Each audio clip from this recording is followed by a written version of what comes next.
का हाम्रा टिमहरू आज यहाँ हजुरहरू सामु प्रेस मिटको निम्ति हामी उपस्थित भएका छौँ र हामी किन उपस्थित भएका छौँ भन्ने कुरा यहाँलाई हामी जानकारी दिनको निम्ति हामी उपस्थित भएका छौँ र पछाडि हजुरहरूले देखिराख्नु भएको ब्यानरलाई पनि हेरेर यहाँहरूले पक्कै पनि केही कुराहरू बुझिसक्नु भएको छ भन्ने हामीले आकलन गरेका छौँ र हामी जेएनजी युनाइटेड मुभमेन्टले लिडर मानेर हामी अगाडि बढ्छौँ भन्दै गर्दाखेरि हामी ले एउटा ठोस नेचरमा हामी पुग्न सकेनौँ।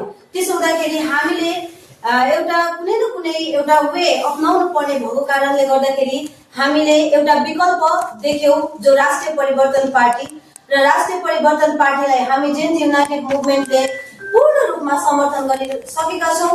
यो हजुरहरूलाई हामी जानकारी दिन चाहन्छौँ। राष्ट्रिय परिवर्तन पार्टीलाई हामीले किन समर्थन गर्यौँ या त जेएनजी आन्दोलनपछि शहीद परिवार, घाइते युवा र देशभरका सम्पूर्ण नागरिकहरू जो सजग र सचेत नागरिकहरू मिलेर बनेको यो एउटा राजनीतिक घर हो, यो पार्टी मात्र होइन। त्यसो भएको कारणले गर्दाखेरि भदौ 23 र 24 गतेको दिन बगेको रगत र आँसुको एउटा मूल्य सही रूपमा चुक्छ यो राष्ट्रिय परिवर्तन पार्टीबाट भन्ने हामीले एउटा आशाको साथमा हामी यो पार्टीलाई पूर्ण रूपमा समर्थन गरेका छौँ र आज हामी हाम्रो जुन समर्थन गर्दै गर्दा यहाँ प्रेस मिटमा हामी यो पनि जानकारी गराउन आएका हौँ। हाम्रो यसै आउँदो 27 गते जुन हाम्रो राष्ट्रिय घोषणा सभा हुँदैछ यस राष्ट्रिय परिवर्तन पार्टीको र यो घोषणा सभा कहाँ, कसरी र किन, के को लागि हुँदैछ भन्ने कुरा चाहिँ सम्पूर्ण कुराहरूको जानकारी दिनु हुनको लागि चाहिँ हाम्रो योग्यता मिसलाई म हार्दिक अनुरोध गर्न चाहन्छु। धन्यवाद। नमस्कार र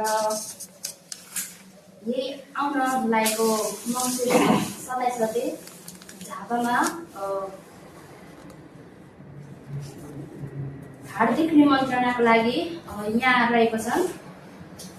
म योग्यता नै सुरु गर्न गइरहेको छु। हार्दिक निमन्त्रणा मिति 2027 गते, स्थान आदिवासी रङ्गशाला दमक झापा, समय बिहान 11 बजे।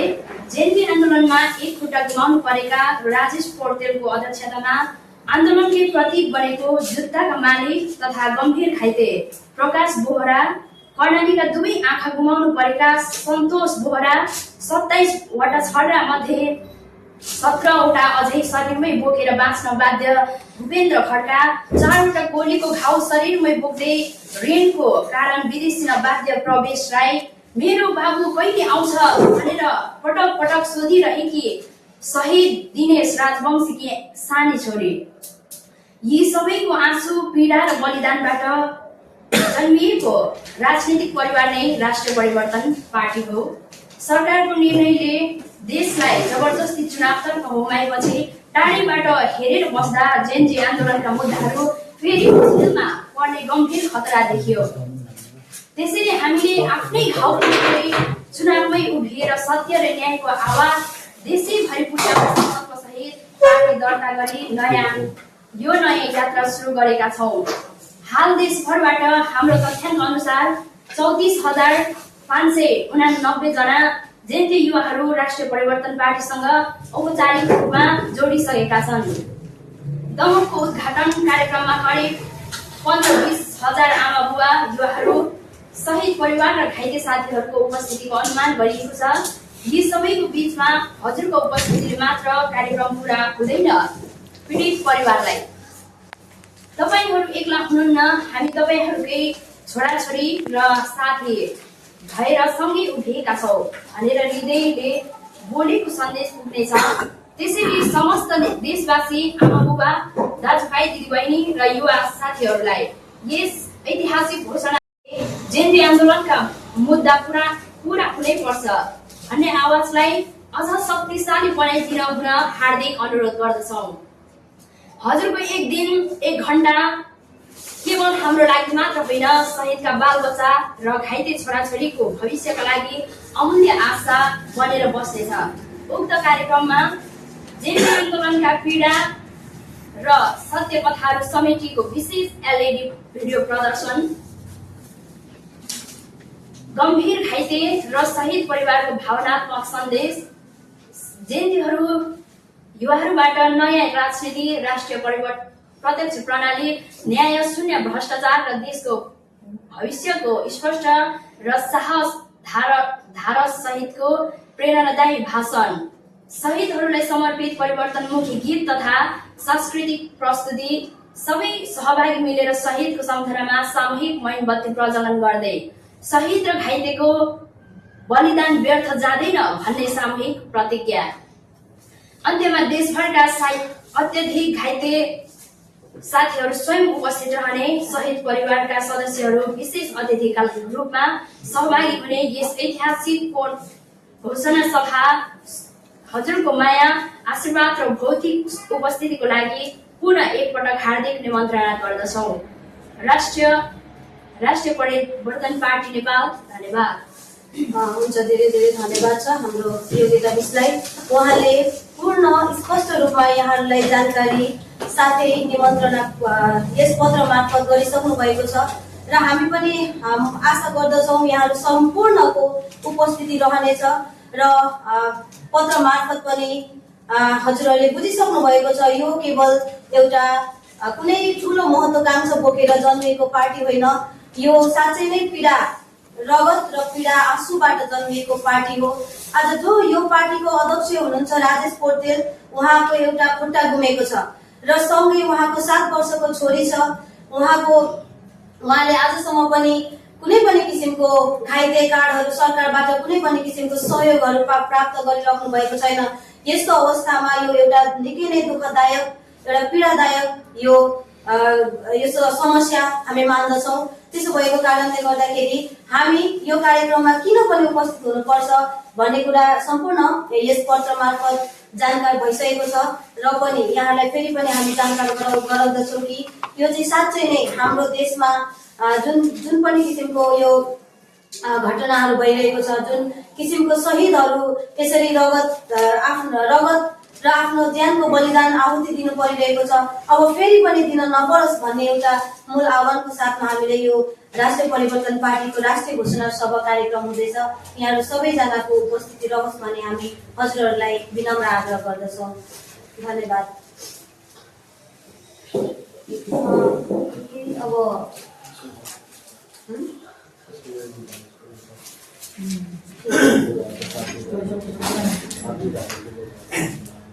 यो एजेन्डाहरू त उहाँहरूलाई हामीले दिइसकेको छौँ। हाम्रो यो जुन घोषणा पत्रको के यसको बारेमा के भन्नुपर्छ र?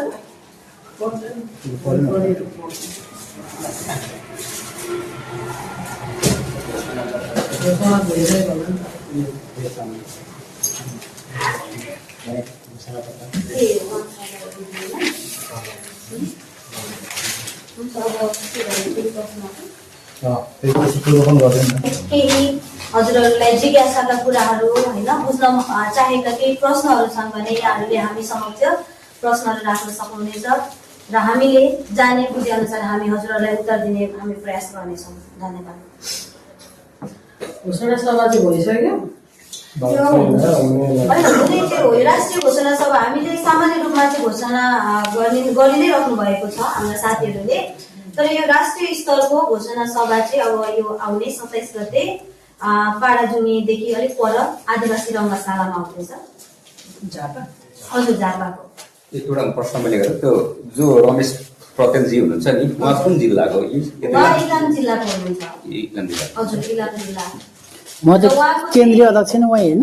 हजुर, केन्द्रीय अध्यक्ष उहाँ हुनुहुन्छ र उहाँको चाहिँ बिर्ता मोडको प्रोटेस्टमा चाहिँ उहाँको चाहिँ खुट्टा गुमेको। यो राष्ट्रिय परिवर्तन पार्टीको अध्यक्ष उहाँ हो? हजुर, राजेश पोर्तेलजी नै हुनुहुन्छ। र जति पनि शहीद परिवारहरू हुनुहुन्छ धेरैजनाले राष्ट्रिय परिवर्तन पार्टीमा चाहिँ केन्द्रीय सदस्यको रूपमा शहीद परिवार घाइतेहरू हुनुहुन्छ संलग्न जोडिनु भएको छ। यो पार्टी दर्ता भइसकेको? हजुर सर, दर्ता भइसकेको र अब घोषणा सभा चाहिँ राष्ट्रिय स्तरमा चाहिँ यो मलाई लागेको नि, म यसको बारेमा अलिक अध्ययन पनि गरिरहेको छु कि यो राष्ट्रिय परिवर्तन पार्टी र परिवर्तन पार्टी भन्ने दुईटा छ।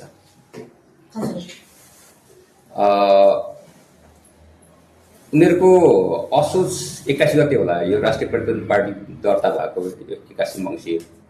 82मा राष्ट्रिय के अरे परिवर्तन पार्टी भन्ने मात्र दर्ता छ, मलाई ठ्याक्कै मिति याद भएन।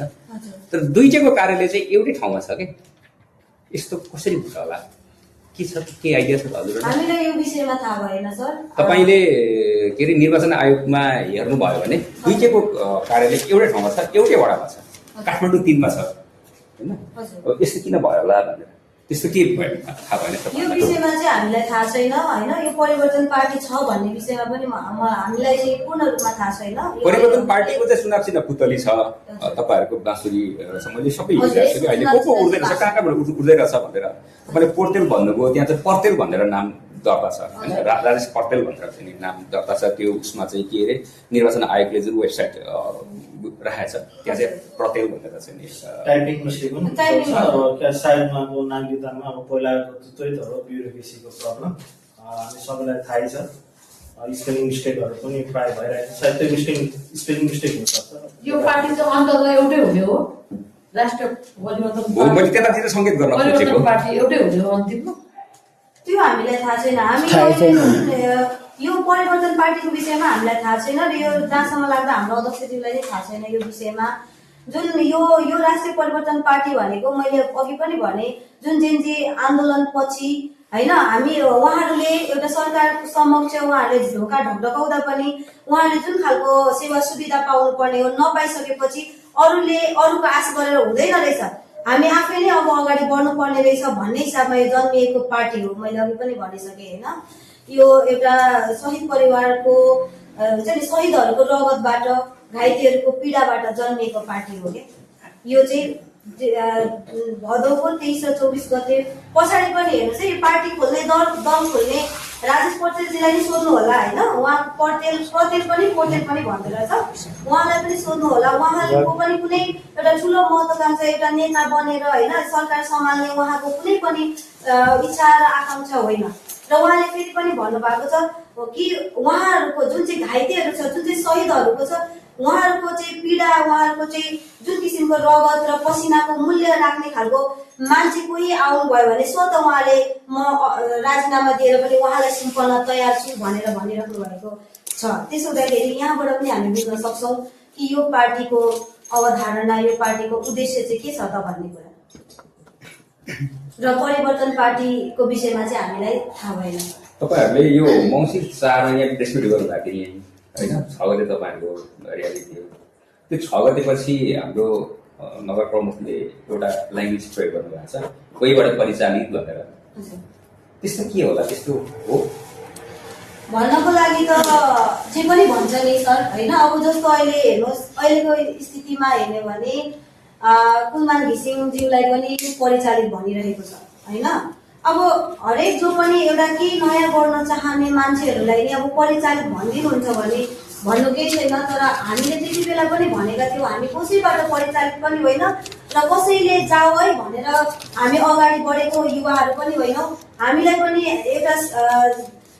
पनि राजनीतिक चेतना भयो, हामीलाई पनि केही गर्नुपर्छ भन्ने खालको भावना जुन किसिमको जागिसकेपछि हामी एक हुनुपर्छ भन्दै जेनजी युनाइटेड मुभमेन्ट फर परिवर्तन भनेर पूर्व मेचीदेखि पश्चिम महाकालीसम्म हामीले एउटा अभियान चलाउँदै हामी आइरहेका थियौँ।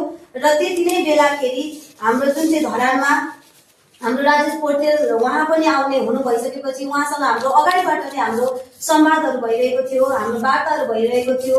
त्यसो हुँदाखेरि हामीले विकल्प खोजिरहेका थियौँ र विकल्प हामीले उहाँले जुन पार्टी जुन दर्ता गर्नुभएको हामीले थाहा भइसकेपछि अब कुनै पनि दलहरूबाट चाहिँ ल है भनेर हामीलाई नभन्नु भइसकेपछि हामी के गर्ने त भन्दाखेरि हामी ल राष्ट्रिय परिवर्तन पार्टी नै एउटा हामी युवाहरूको र जेनजी स्वयंले खोलेको पार्टी भएको कारणले जेनजीहरू हामी त्यहाँनिर एकबद्ध हुँदा चाहिँ एउटा बेस्ट अफ द बेस्ट हुन्छ भन्ने हिसाबले हामी अगाडि बढेका हौँ र कसैबाट परिचालित होइनौँ। र फेरि पनि यहाँहरूलाई म यही जानकारी गराउन चाहन्छु, परिचालित हामी युवाहरू होइन। त्यो अर्को बेस चाहिँ मलाई लागेको है, म गलत हुन सक्छु, त्यो अर्को बेस चाहिँ तपाईँले खुलेर हामी यो पार्टीको भनेर चाहिँ नि त्यति बेला भन्नुभएको थिएन होला सायद, आज जसरी भनिरहनु भएको छ त्यो हिसाबले हो कि यदि तपाईँले हामी यो पार्टीको भनिदिएको भए उहाँले त्यसो भन्ने थिएन कि। अब जसरी अब अहिले त स्पष्ट भएर आउनुभयो नि, अब त तपाईँहरूलाई फल्ला पार्टीको अथवा परिचालित भन्ने ठाउँहरू आएन, त्यति बेला तपाईँहरूले हामी जेनजीहरूलाई युनाइटेड गर्ने भनेर मात्रै आउनु परेको थियो। त्यो हिसाबले हो कि त्यस्तो के लाग्छ? अब त्यो पनि हजुरले जुन सोचिरहनु भएको छ त्यो पनि हुनसक्छ, तर हामीले त्यति बेला पनि भनिरहेका थियौँ, यहाँ जति बेला प्रेस मिट गर्दा पनि हामी चुनावी माहौलमा जाने हाम्रो इच्छा पनि छैन। हामी एकबद्ध हुनुपर्छ, त्यस पछाडि मात्र हाम्रो देशलाई जुन किसिमको हामीले एउटा सोचिरहेका छौँ, परिकल्पना गरिरहेका छौँ, त्यो कल्पना चाहिँ एक्लैले हुँदैन है, हामी एउटा शक्ति भएर निर्माण हुनुपर्छ भन्ने नै आह्वान भइरहेको थियो। त्यसो हुँदाखेरि हुनसक्छ उहाँहरूको बुझाइमा, तर मैले फेरि पनि भने परिचालित चाहिँ होइन। तपाईँहरूलाई त्यो कार्यक्रम गर्नु खर्च कहाँबाट आयो? हजुर, त्यो आर्थिक रियालिटी थियो त्यो कार्यक्रम गर्न चाहिँ खर्च कहाँबाट जुट्यो? अब यहाँहरूलाई हामीले जुन प्रेस मिट गर्दै गर्दा पनि भनेका थियौँ होइन, हामी स्वयंले नै हामी जब गर्थ्यौँ। हेर्नुहोस्, मैले नि 6-7 इयर्स यहाँ धरानको सृजना इङ्ग्लिस स्कुलमा पढाएको होइन, केही सेभिङ्सहरू थियो हाम्रो सरहरू भाइहरू बहिनीहरूबाट नि, त्यस्तो सेभिङ्सहरू सँगै मैले त्यति बेला पनि भनेको थिएँ। हाम्रो अभिभावकहरूबाट पनि हामीले उहाँहरूसँग झगडा गरेर हुन्छ कि कसरी हुन्छ, र हाम्रो अभिभावकहरू पनि यतिसम्मको अहिले चाहिँ जब यो 23 र 24 गतिको जुन खालको आन्दोलनमा हाम्रा जेन्जी साथीहरू, हाम्रा भाइ बहिनीहरू जसले आहुति दिनुभयो, त्यस पछाडि हाम्रो अभिभावकहरू पनि चुप हुनुहुन्न क्या, र भन्नुहुन्छ हामीले गर्न सकेनौ, तिमीहरू गर, तिमीहरू अगाडि बढ, के गर्नुपर्छ भनेर त्यसरी हामीलाई चाहिँ प्रोत्साहन मिलिरहेको हुँदा उहाँहरूबाट पनि हामीलाई थोरै थोरै रकमहरू, र हामीले जुन पूर्वको जति पनि ठाउँहरूमा गऱ्यौँ त्यहाँनिर चाहिँ उहाँहरूलाई हाम्रो कार्यक्रमहरू मन परेर उहाँहरूले डोनेसनहरू दिइराख्नु भएको थियो। त्यही डोनेसनहरूबाट प्राप्त रकमले नै हामीले यसरी कार्यक्रम ठाउँ ठाउँमा गर्दै नै हामी आइरहेका थियौँ, र त्यही कार्यक्रममा पनि र्यालीहरूमा जुन हजुरहरूले पनि देखिरहनु भएको छ, हाम्रो धरानकै हाम्रा समाजसेवीहरूले होइन 50 कार्टुन पानी त त्यहाँनिर रमाइलो चोक, राणा चोकतिर नै बाँडिराख्नु भएको थियो। यसरी हामीलाई सहयोगहरू मिलिरहेको होइन, यसरी नै हामीले गर्दै आएको। अप्रत्यक्ष रूपमा हेभेन्ली पथ भन्ने समूहले सघाएको हो? हजुर, अप्रत्यक्ष रूपमा हेभेन्ली पथ भन्ने एउटा समूहले सघाएको हो? त्यो विषयमा पूर्ण रूपमा मलाई नि जानकारी छैन, तर हुनसक्छ। अब किनभने यो देशको कुरा छ नि त, यहाँनिर कसैले सघाउनु नमिल्ने होइन, अब हेल्प गर्नु सपोर्ट गर्नु नमिल्ने भने त होइन होला। यहाँनिर हेभेन्ली पाथले मात्र सपोर्ट गरेको छ भन्दिनँ म, यहाँ हामीलाई क्रिस्चियनिटीले पनि सहयोग गर्नुभएको हुनसक्छ, हिन्दूहरूले पनि सहयोग गर्नुभएको छ भन्ने मलाई चाहिँ लाग्छ है।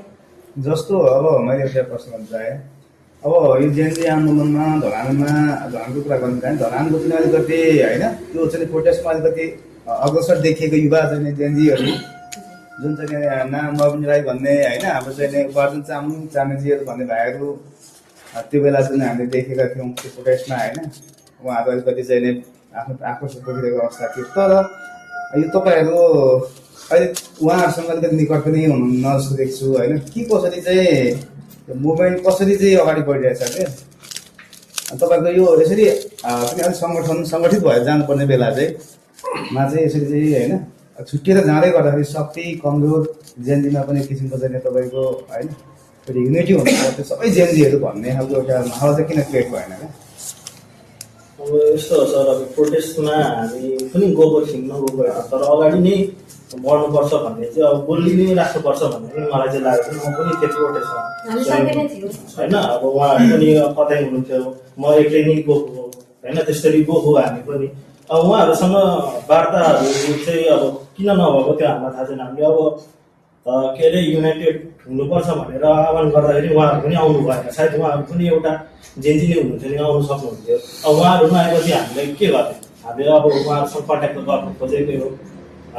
जहाँसम्म अब हजुरले भने जेन्जी काउन्सिल हुनुहुन्छ होला उहाँहरू, अब उहाँहरूले अब काठमाडौँमा पनि काउन्सिलसँग मिट गर्नु खोज्नै भएको हाम्रो काठमाडौँ